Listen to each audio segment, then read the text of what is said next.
بسم اللہ الرحمن الرحیم۔ سورۃ جن کے فضائل۔ قرآن پاک کی اس سورت کو سن کر بہت سے جنات نبی کریم صلی اللہ علیہ وآلہ وسلم کے دست مبارک پر اسلام لائے، اس لیے اس سورت کو سورۃ جن کہا جاتا ہے۔ حضرت عبداللہ بن عباس رضی اللہ عنہما سے مروی ہے کہ نبی کریم صلی اللہ علیہ وآلہ وسلم تبلیغ کی غرض سے صحابہ رضی اللہ تعالی عنہم اجمعین کی ایک جماعت کے ساتھ عکاظ کے بازار کی طرف روانہ ہوئے، یعنی صحابہ کی ایک بڑی تعداد کے ساتھ عکاظ کی طرف روانہ ہوئے۔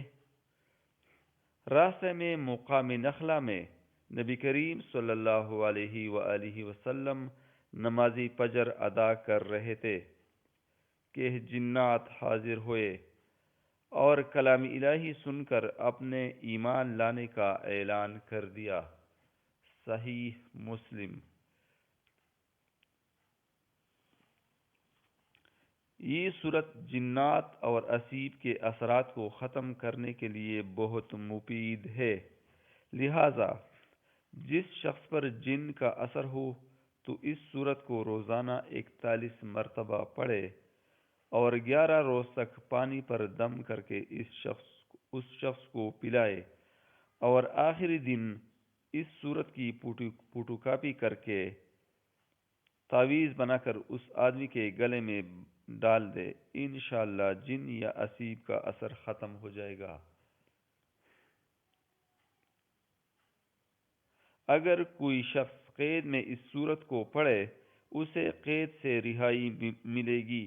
اگر کسی مال یا خزانہ کے ضائع ہونے کا ڈر ہو تو اس صورت کو پانی پر دم کر کے اس مال پر چھڑک دے، انشاءاللہ مال اور خزانہ ضائع ہونے سے محفوظ رہے گا۔ اگر کوئی شخص سوتے وقت اس صورت کو 1 مرتبہ پڑھنے کا معمول بنا لے تو ہمیشہ پرسکون رہے گا، کسی قسم کے غم و فکر میں مبتلا نہ ہوگا۔ جب کسی دشمن یا ظالم کے سامنے جائے گا تو اس کے شر سے محفوظ رہے گا۔ سورۃ جن کے بہت سے فضائل ہیں، جن میں سے چند ہم نے ذکر کیے۔ اللہ بہتر جانتا ہے۔